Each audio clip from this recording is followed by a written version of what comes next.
Jadi sebelum saya masuk di bab berikutnya, hari ini saya mau fikskan struktur secara keseluruhan ya.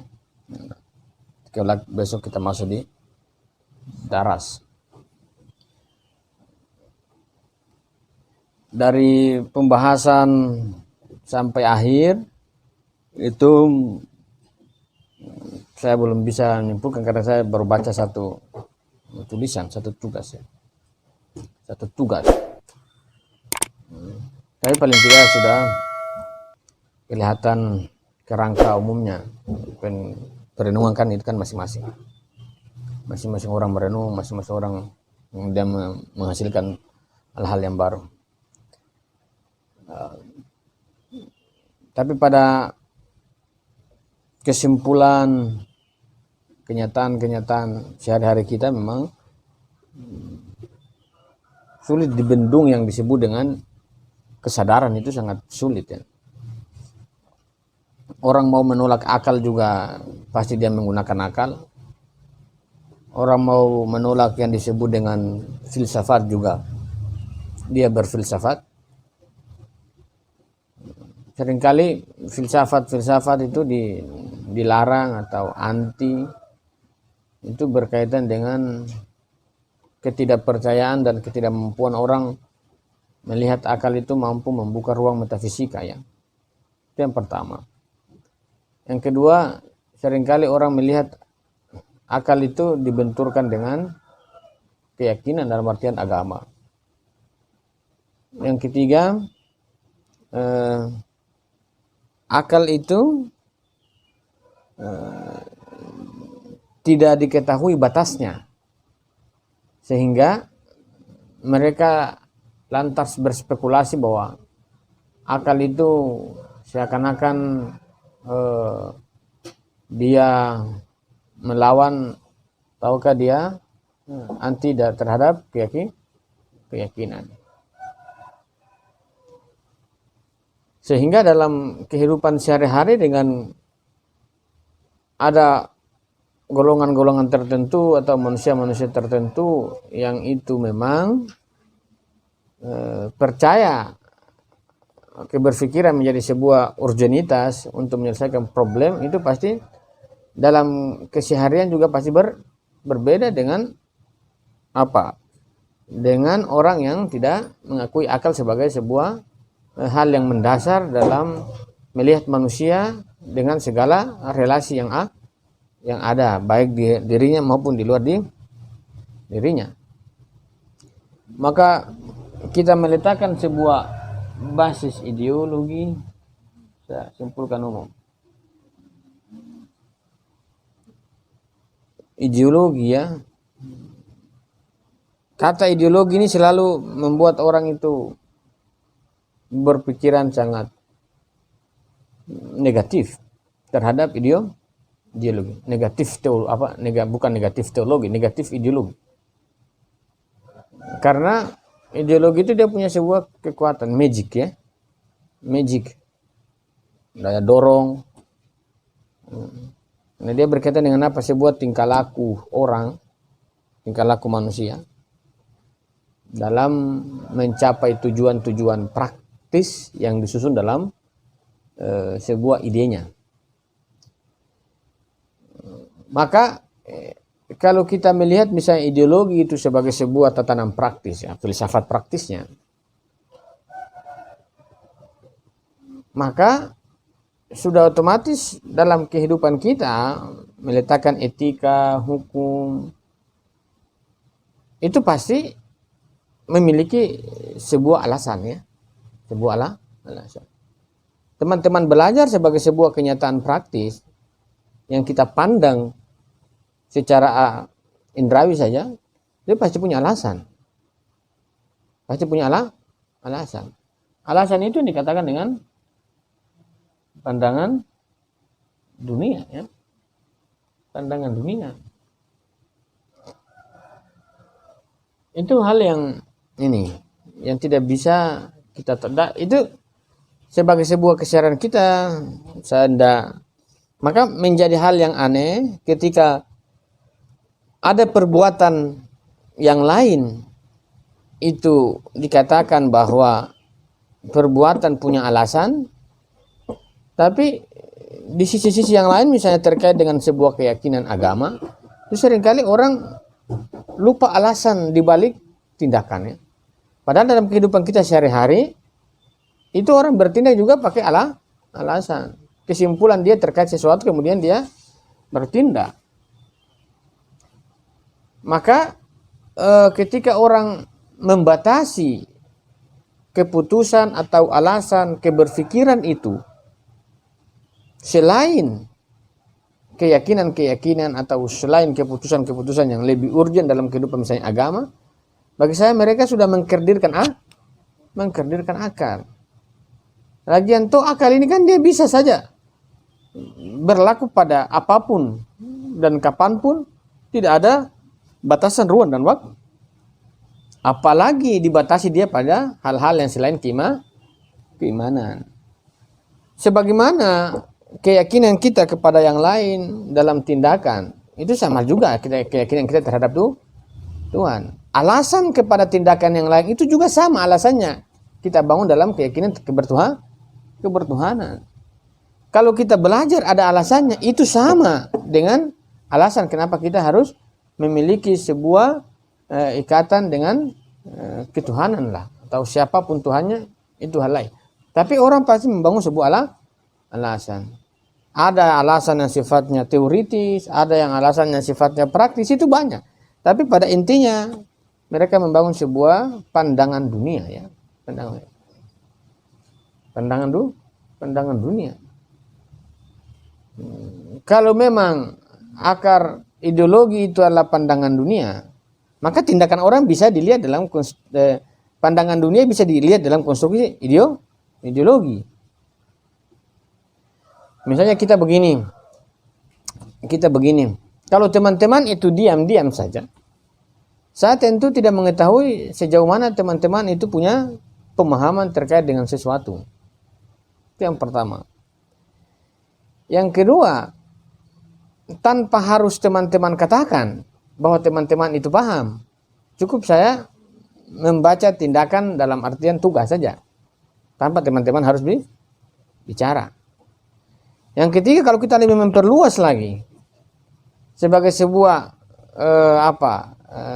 tindakan yang lebih luas, misalnya kita tanpa meminta persetujuan dan argumentasi terkait dengan sebuah kepercayaan dia terhadap kebangsaan, nasionalisme atau agama, cukup saja dalam kehidupan sehari-hari kita memperhatikan tindakannya, maka muncul siapa di balik tindakan itu, kan di balik tindakan kan pandangan dunia. Jadi kalau teman-teman mengatakan bahwa teman-teman itu tauhid, teman-teman mengatakan bahwa teman-teman itu cinta Pancasila, sebuah argumen-argumen itu tentu bisa diterima dan diperdebatkan. Tapi sejatinya gambaran yang sebenarnya itu muncul dari sebuah tindakan. Tindakan itu kan pandangan dunianya. Kalau kita mengatakan, seringkali orang mengatakan, bagaimana bisa orang yang mencuri itu mengaku bahwa dia mencuri, ya? Kalau memanglah demikian, maka tindakan orang itu akan secara pemikiran kita akan menganggap bahwa ada memang pandangan dunia yang dia konstruk terkait dengan tindakan itu. Orang yang berkopiah sehari-hari, ya sebagai wujud tindakannya kopiah. Tapi di balik itu apa? Nah, kalau kita berkopiah tapi kita juga korupsi, sebenarnya kita yang kopiah atau kita yang korupsi? Nah, kalau kita yang kopiah tentu satu hal, kita juga korupsi di situ yang lain. Maka ada dua model wajah yang kita mainkan. Satu model tauhid, pada saat lain kita model-model Fir'aun. Misalnya begitu. Jadi memang ada sebuah akar-akar pandangan dunia. Jadi ini poin pertama. Kan?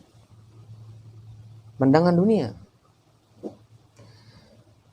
Karena ideologi itu sebuah tindakan, etika, hukum, yang penting berkaitan dengan perilaku-perilaku. Itu ideologi, ya. Ideologi itu jangan ditarik di pikiran bahwa itu mazhab. Ideologi itu bahasa mazhab itu bahasa teologi, ideologi itu bahasa pemikiran. Orang-orang gerakan itu selalu bicara ideologi. Kalau ada orang yang anti ideologi, dia anti apa itu ya? Kalau dia anti ideologi pasti pakai ada ideologinya tersendiri. Jadi ideologi. Sedangkan pandangan dunia itu kan sebuah konstruksi ya, bangunan. Karena dia adalah sebuah kesimpulan alam semesta, kesimpulan alam semesta itu pasti punya kerangka. Pasti punya kerangka. Bagaimana menyimpulkan itu kan pasti kerangkanya begitu. Jadi ideologi ini akar-akarnya ini. Kemudian pandangan dunia ini. Pandangan dunia sendiri dia memiliki sebuah relevansi ideologi.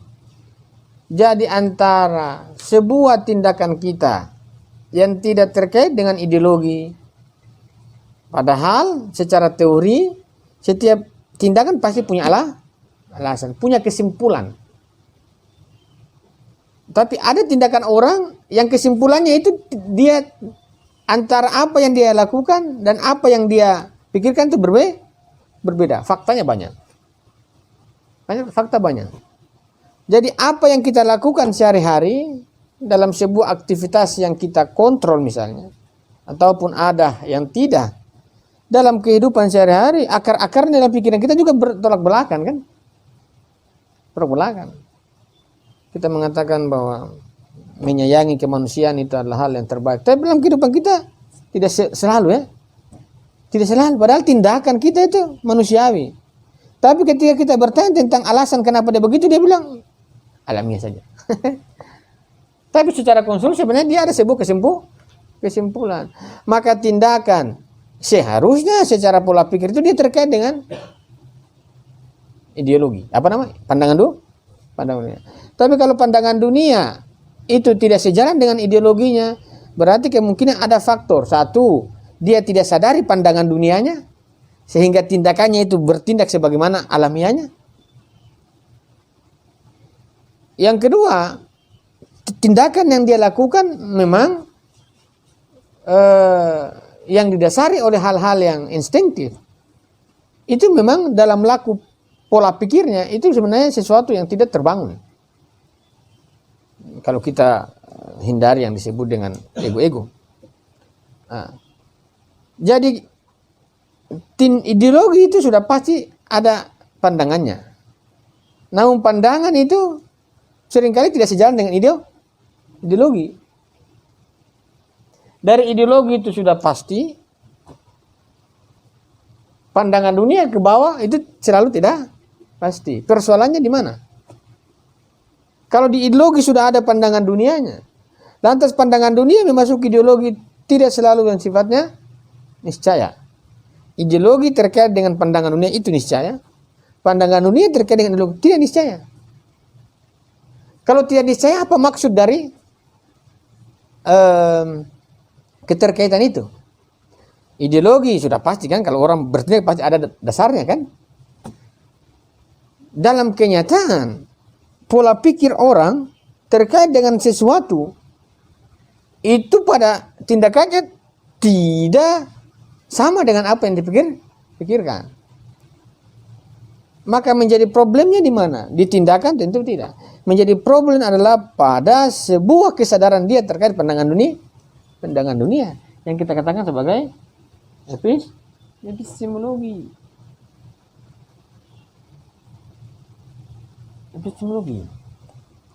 Ya? Epistemologi. Jadi kalau kita tidak punya sebuah kesadaran terhadap pandangan dunia kita, maka tindakan kita pasti tidak sesuai dengan pandangan dunia. Kalau kita juga tidak menyadari pandangan dunia kita, maka jelas tindakan kita pasti tidak sesuai. Tapi pada faktanya orang bertindak itu mau tidak mau ada akar-akar pandangannya. Pandangannya seperti apa itu hal lain. Tapi yang kita butuh adalah pandangan yang dalam kehidupannya selaras. Dinamika kehidupan itu hal lain. Justru keselarasan itu yang membangun sebuah dinamika dan kerja keras. Dalam sebuah pembahasan epistemologi, karena dia menjadi titik sentral untuk melihat ideologi dengan ini niscaya ini dan ini juga dia mau sampai pada titik keniscayaan. Saudara, maka pembahasan tentang urgensi itu menjadi penting. Urgensi pengetahuan kan? 3.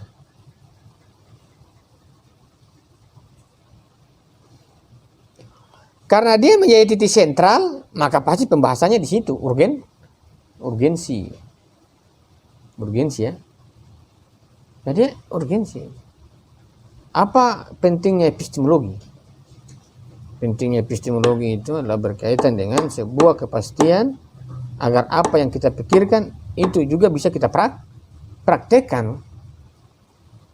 Kalau belajar epistemologi, apa yang kita pikirkan kita tidak bisa wujudkan dalam kehidupan sehari-hari, percuma saja kan? Percuma. Jadi orang-orang yang belajar epistemologi, dia harus memastikan secara ketat apa yang dia pikirkan dalam sebuah dinamika kehidupannya, dalam kemampuan yang bisa dia jalani, harus dia wujudkan. Kapan dia wujudkan itu hal lain. Tapi secara epistemologi, apa yang dipikirkan, dia harus wujudkan. Kecuali orang yang tidak memasuki ruang epistemologi, kita bisa pahami dalam kehidupan dia ketika tidak menjadi sebuah kesesuaian, maka urgensi pengetahuan itu menjadi hal yang penting. Urgensi pengetahuan itu terdiri dari apa? Kemungkinan. Dan kemungkinan ini ada variabel. 1. Niscaya. Ini kan mustahil ya. 6. Urgensi itu tarik pembahasannya adalah kemungkinan. Jadi berkaitan dengan urgensi pengetahuan itu melahirkan adanya niscaya, kemungkinan dan ini. Kalau niscaya berarti sesuatu itu pasti terjadi. Kalau kemungkinan dia masuk pada ruang keniscayaan dan kemustahilan. Dia memiliki 2 variabel. Sebagaimana niscaya dia sesuatu yang suka tidak suka terjadi. Niscaya wajib. Orang Senegal disebut dengan apa? Wajibul wujud. Ya. Kemustahilan adalah 2 sesuatu yang berkontradiksi, tidak mungkin dikumpulkan. Disebut dengan kontradiktif, mustahil. Tapi kalau berkaitan dengan keniscayaan adalah sebuah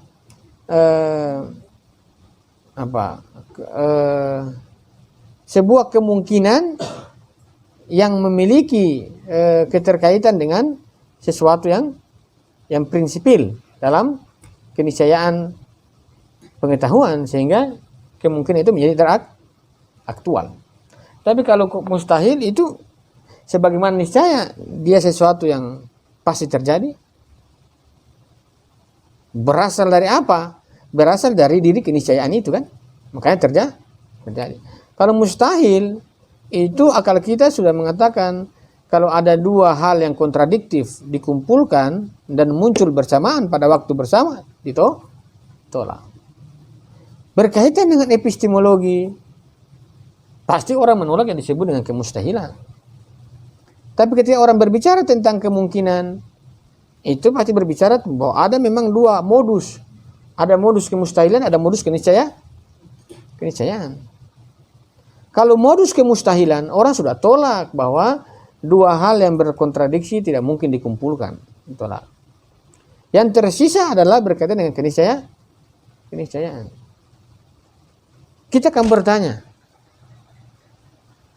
bertanya, apakah niscaya dulu ataukah kemungkinan dulu? Kalau saya mengatakan kemungkinan, itu pasti jawabannya 2 hal. Kalau saya bicara tentang kemungkinan. Jadi pertanyaan kemungkinan itu pertanyaan tentang 2 modus. Mustahil atau niscaya. Tapi pada diri keniscayaan itu dia sesuatu yang sendiri. pada diri kemustahilan, dia adalah sesuatu yang sendiri. Jadi pertanyaan tentang kemungkinan itu pertanyaan yang membuktikan ada dua eksistensi yang sama-sama mandiri. Satu adalah keniscayaan, yang kedua adalah kemustahilan. Karena kalau pertanyaan tentang kemungkinan, sekiranya ini juga kemungkinan, ini akan bagaimana hasilnya itu? Kalau ini juga kemungkinan, kenapa? Kalau saya punya pertanyaan tentang kemungkinan, membuka dua modus, niscaya dan itu. Kalau saya mengatakan bahwa keniscayaan ini secara niscaya dia tidak ada, lantas kenapa kemungkinan diarahkan ke situ? Kenapa diarahkan ke? Begitu juga pada kemustahil. Dalam ilmu filsafat disebut apa? 3 mutu ya. 3 mutu ya.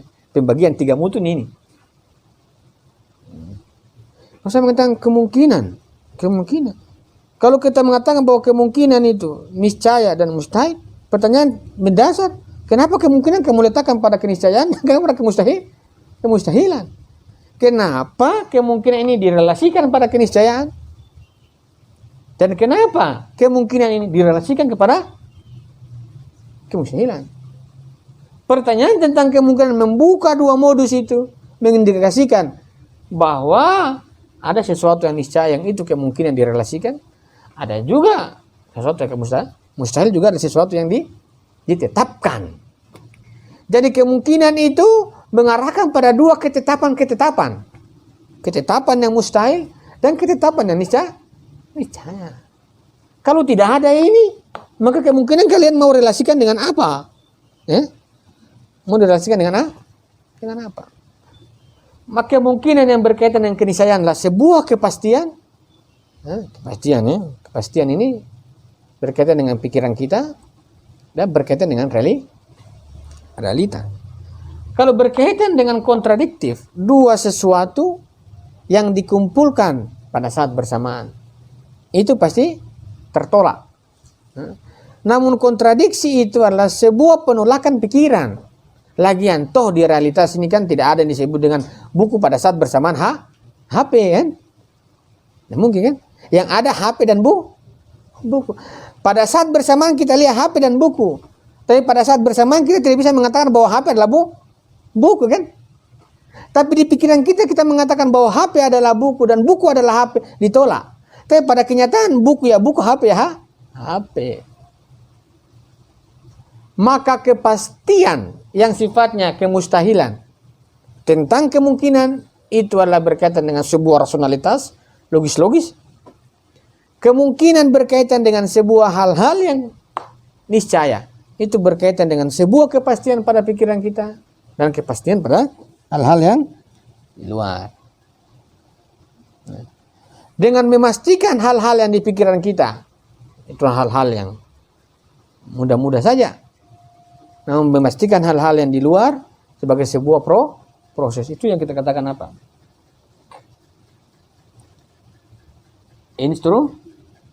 Instrumental ya, instrumental. Apa nih? Instrumental kan?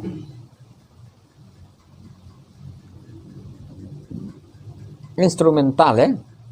Harus punya alat. Bisa tidak, harus punya alat. Memastikan. Kalau memastikan hal-hal yang di sini, pasti juga punya alat kan? Memastikan hal-hal yang di sini juga pasti punya alat. Itu otomatis. Memastikan hal-hal yang di sini menggunakan dua alat. Memastikan hal-hal yang di sini cukup satu alat saja. Teman bisa berpikir ya. Ini saya simpulkan, makanya saya tidak kasih rinci kan. Kenapa kita menggunakan dua alat? Pasti ada rasio dan ada indera kan. Kalau di sini tidak mungkin indera melihat apa? Melihat hal-hal yang niscaya kan? Pasti cuma pikiran. Disebut dengan apa? Keputusan logis. Misalnya ada orang mengatakan begini.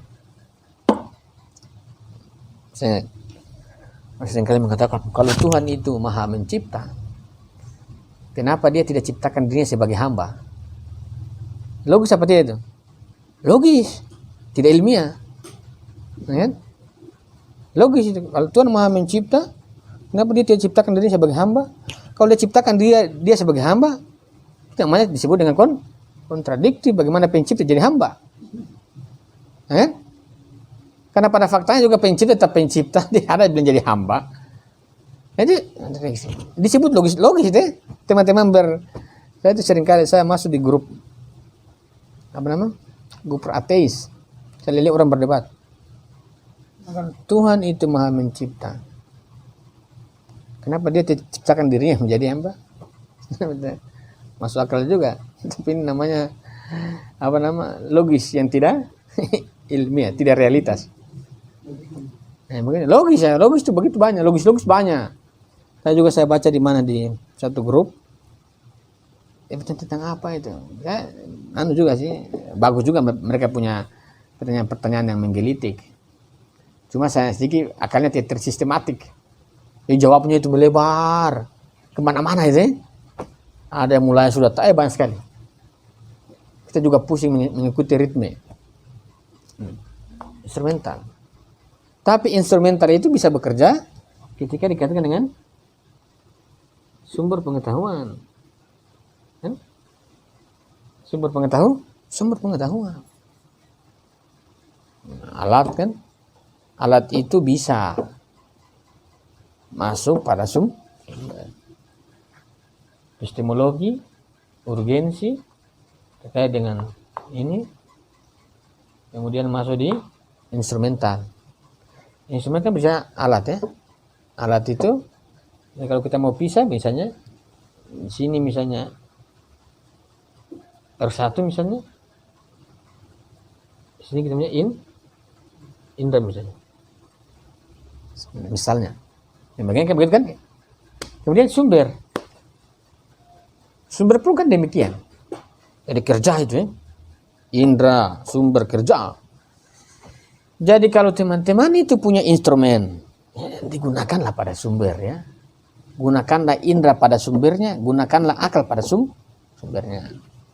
Jangan gunakan akal pada indrawi. Jangan gunakan indra pada akal. Kayak begitu. Kalau Tuhan Maha Pencipta, gunakanlah. Kenapa dia tidak bisa mencipta dirinya sebagai hamba? Kamu gunakan apa itu ya? Kamu gunakan apa? Jadi kira-kira begitu. Gunakanlah sesuatu pada tempatnya yang sesuai dengan kinerja atau kerja fungsi-fungsi itu. Dalam sebuah kerja irisan antara alat dan sumber itu secara terus-menerus ya. Di sini penekanannya alat-alat instrumental itu dia harus berhubungan dengan sumber-sumber pengetahuan. Selagi alat itu tidak berkaitan dengan sumber, dia tidak akan menciptakan yang disebut dengan pengetahuan. Kalau instrumental pengetahuan tidak berkaitan dengan sumber pengetahuan, maka alat itu menghasilkan apa? Yang kedua, kalau sumber juga dia tidak direlasikan juga dengan alat, maka sumber ini mau diapakan? Lagian toh sumber itu adalah sesuatu yang memiliki sebuah kandungan yang lengkap, bahan-bahannya. Alat adalah sebuah peralatan yang disiapkan untuk bisa menghasilkan sesuatu. Namun menghasilkan sesuatu dalam proses kerja instrumental dan sumber itu harus berkaitan dengan tahapan. 9. Tahapan pengetahuan. Jadi kita tidak serta-merta ketika kita mengatakan bahwa saya telah menjalankan, saya telah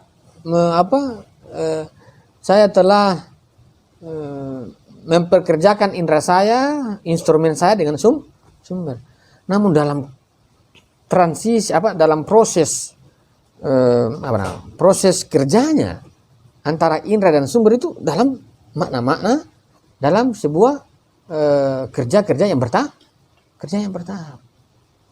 Jadi kalau ada orang teman-teman di luar sana mau berbicara kebenaran, ini kita bahas bicara besar begini.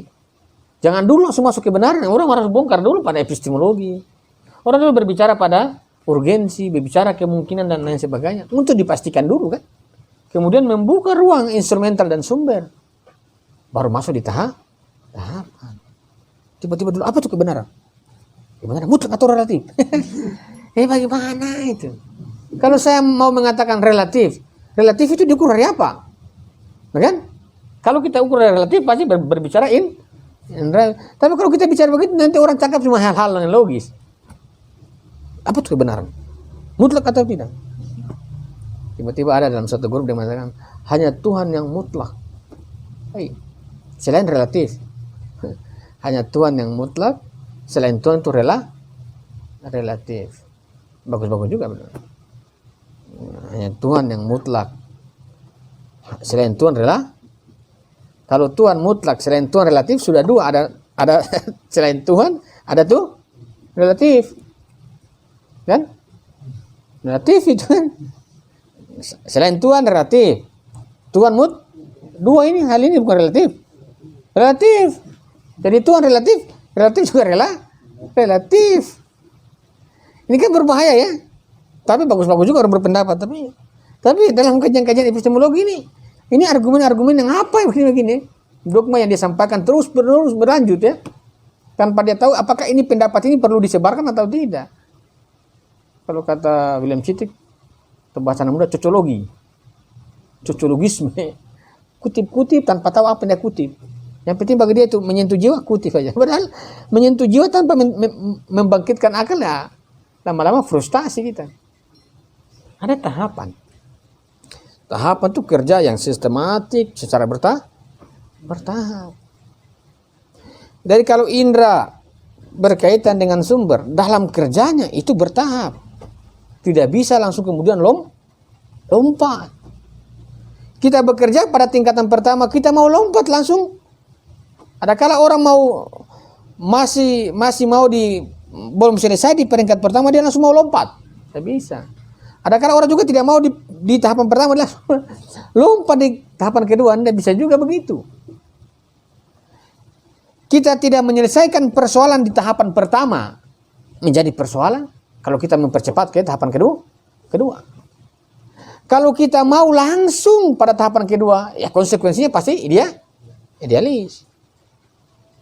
Kalau kita tidak menghentikan pada tahapan pertama dan kita tidak mentransisikan dia, satu kalau bukan materialis, yang kedua apatis. Misalnya teman-teman bekerja pada tahapan pertama, kerja tidak mau diselesaikan itu pekerjaan, nanti lama-lama semua material yang pertama. Kalau tidak diselesaikan pekerjaan itu, yang kedua bisa apatis.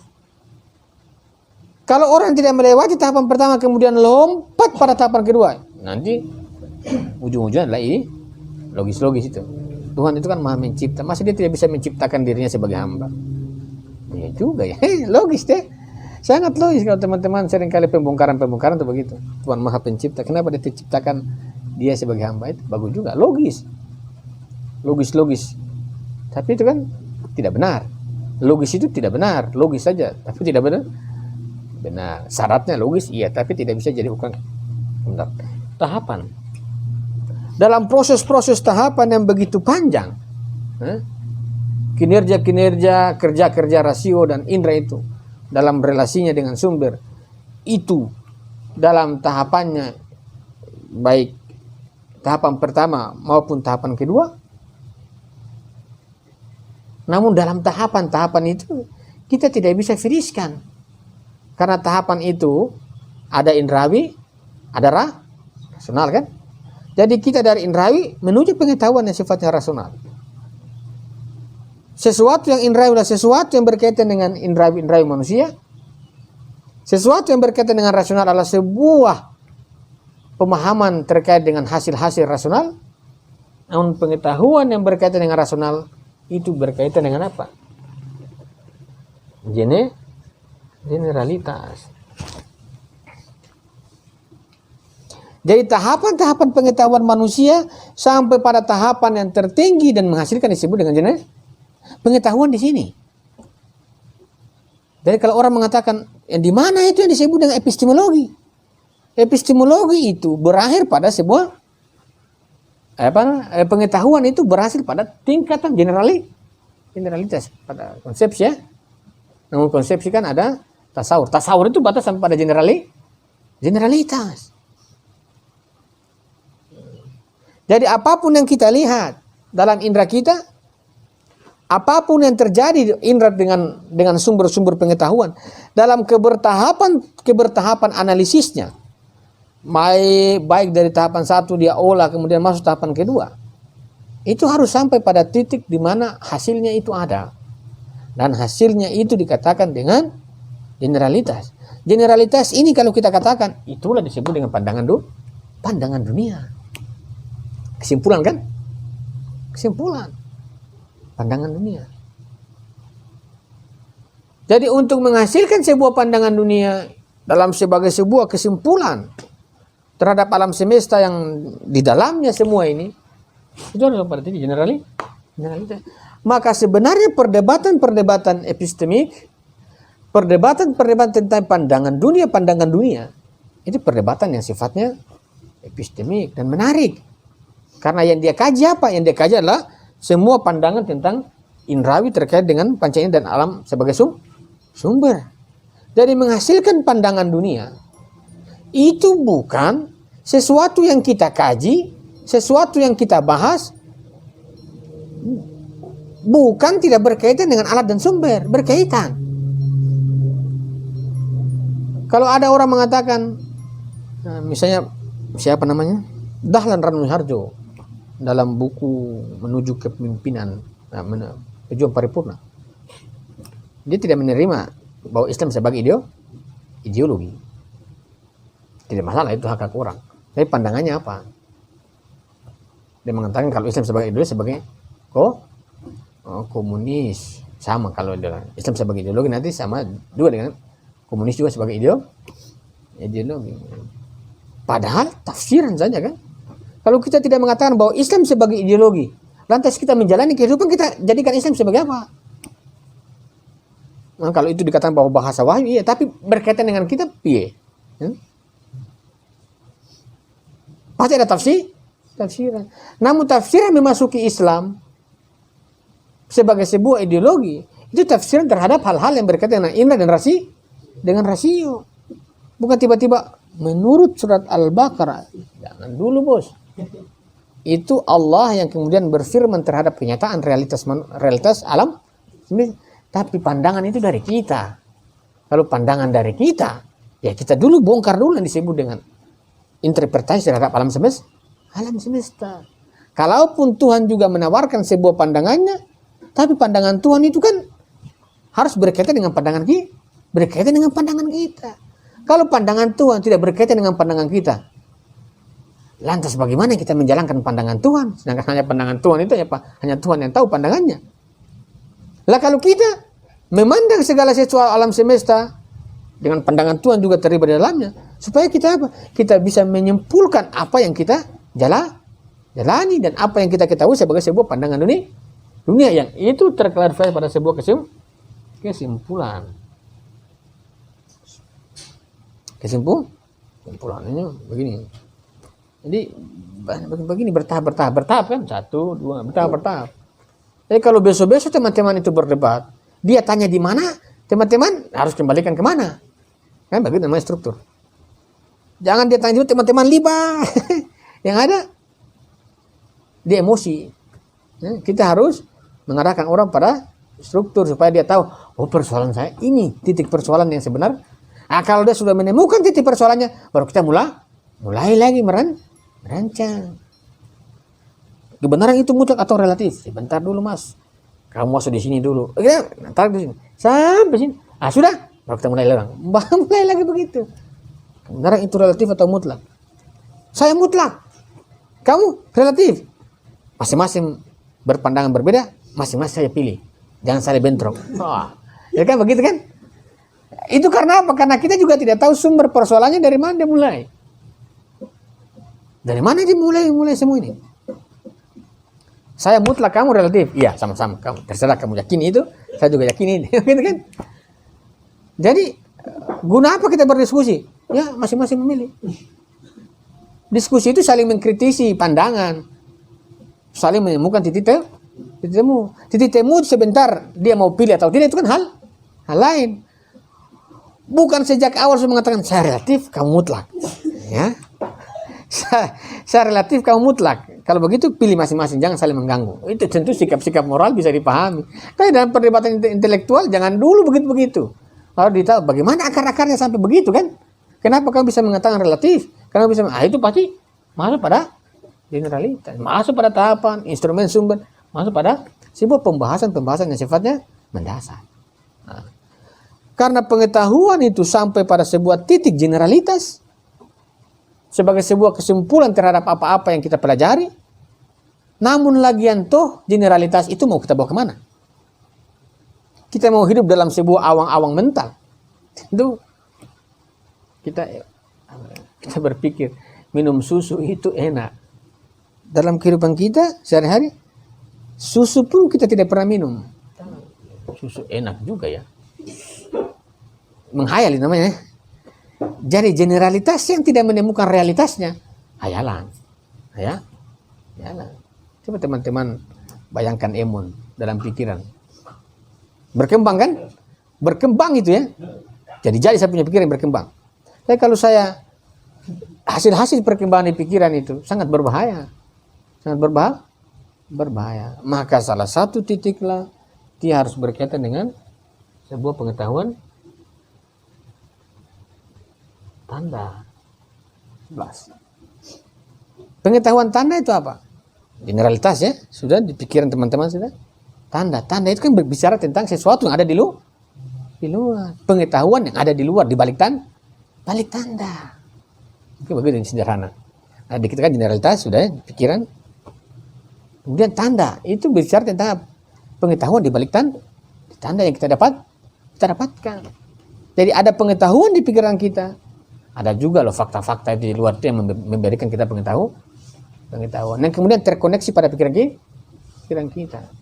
Kalau tanpa pengetahuan tanda, sangat sulit kita meletakkan yang disebut dengan generalitas. Yang ada tuh mengawang ya. Semiotika misalnya. Tinggal melacak epistemologinya. Tapi kalau pengetahuan tanda ini adalah pengetahuan yang kita dapatkan sebagai sebuah tarikan dari akal melalui tanda. Misalnya kalau orang begini mengantuk, mengantuk. Contoh ya, mengantuk. Tanda kan? Tanda itu. Masa mengenal lagi? Apa itu ya? Tanda itu mengantuk itu. Ya mengantuk. Terkone. Saya klarifikasi itu hal lain. Yang penting itu namanya mengantuk. Tanda itu. Tanda. Ini kan nyata. Tapi banyak aspek yang kita tidak lihat, tapi yang kita tidak berhubungan dengan objek, tapi bisa kita lihat karya-karya. Ya orang. Bisa kita lihat kubur ya. Tanda. Ada orang mati di dalamnya kan. Dalam kubur itu kemudian apa? Satu, dia mati sekian. Keturunannya. Ini kan ketahuan. Dari kubur itu kan, tanda itu kan kemudian, ini orang yang meninggal begini kan kemudian ketahui ini sebabnya. Ketahuan itu. Padahal kita tidak berhubungan dengan keseharian dia. Kalau kita berhubungan dengan keseharian dia, maka kita kemungkinan bisa mengetahui bahwa dia meninggal. Tapi kita cuma berhubungan dengan kuburannya. Oh iya ini mati. Kan begitu. Disebut dengan tanda memberikan sebuah petunjuk tentang orang itu. Artinya ada memang pengetahuan di balik tanda itu. Di mana pengetahuannya ditangkap oleh pikiran. Kalau ditangkap oleh pikiran, maka sejatinya bahwa kalau ditangkap oleh pikiran, berarti pengetahuan itu sifatnya sama antara di luar dan di dalam kan? Karena generalitas kan pengetahuan. Tanda itu di baliknya ada pengetahuan. Maka pengetahuan di luar sama dengan identitasnya pengetahuan di dalam. Begitu. Tentu falsafatnya lebih membangun imajinatif. Tapi saya sudah menentukan bahwa HP di pikiran saya dan kenyataan ada HP di luar dan memberikan juga gambaran tertentu. Karena ada pengetahuan di balik tanda, maka pengetahuan di balik tanda itu sama dengan pengetahuan yang ada di sini ya. Identitasnya. Nah, itu kan kemudian apa yang kita pikirkan pasti memiliki sebuah realitas. Memiliki kenyataan Apapun yang kita pikirkan, semua ada realitasnya. Kecuali kita melepaskan teori tanda, maka menjadi persoalan. Misalnya orang mengatakan mimpi juga itu kan tanda alam bawah sadar namanya kan.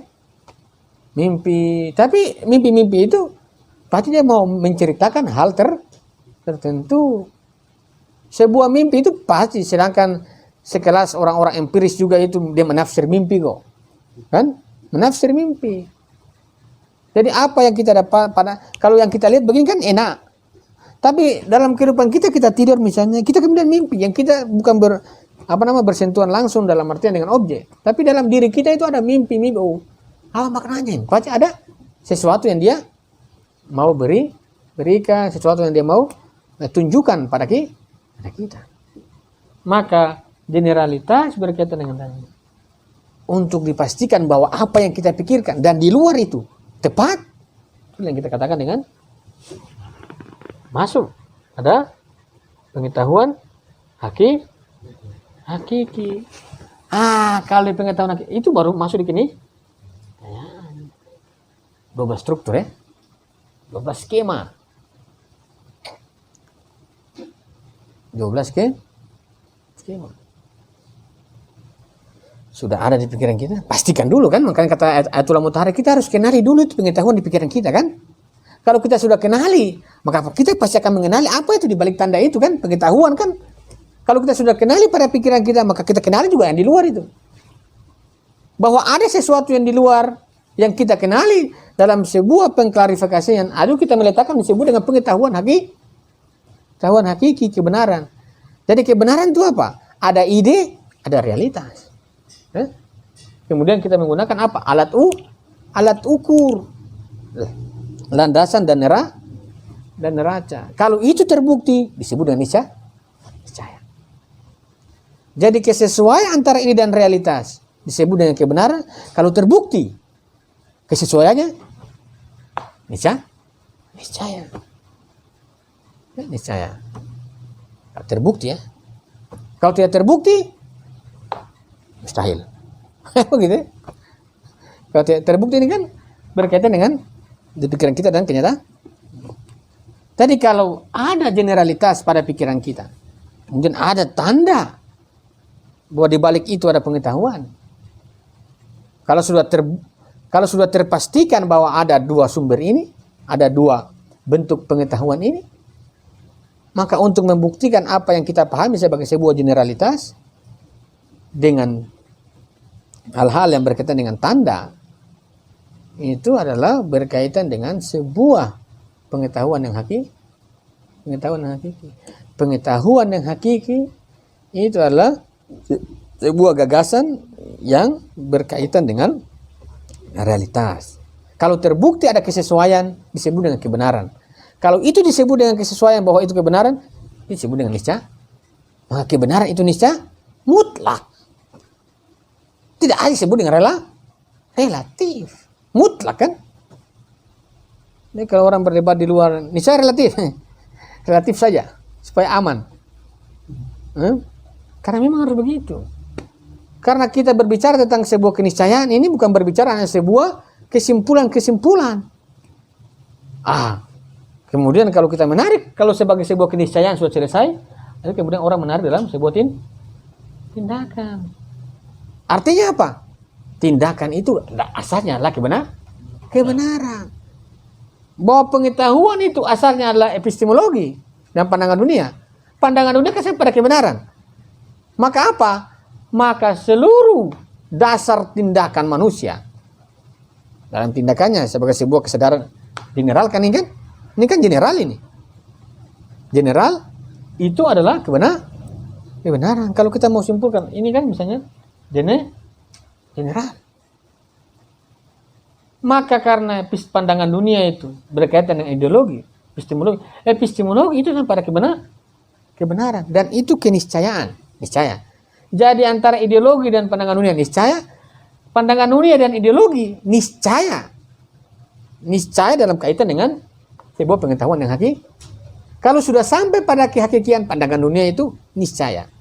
Kalau pengetahuan kita tidak sampai pada keniscayaan, Maka wajar saja setiap yang kita pikirkan dalam kehidupan kita tidak pernah melakukannya kan?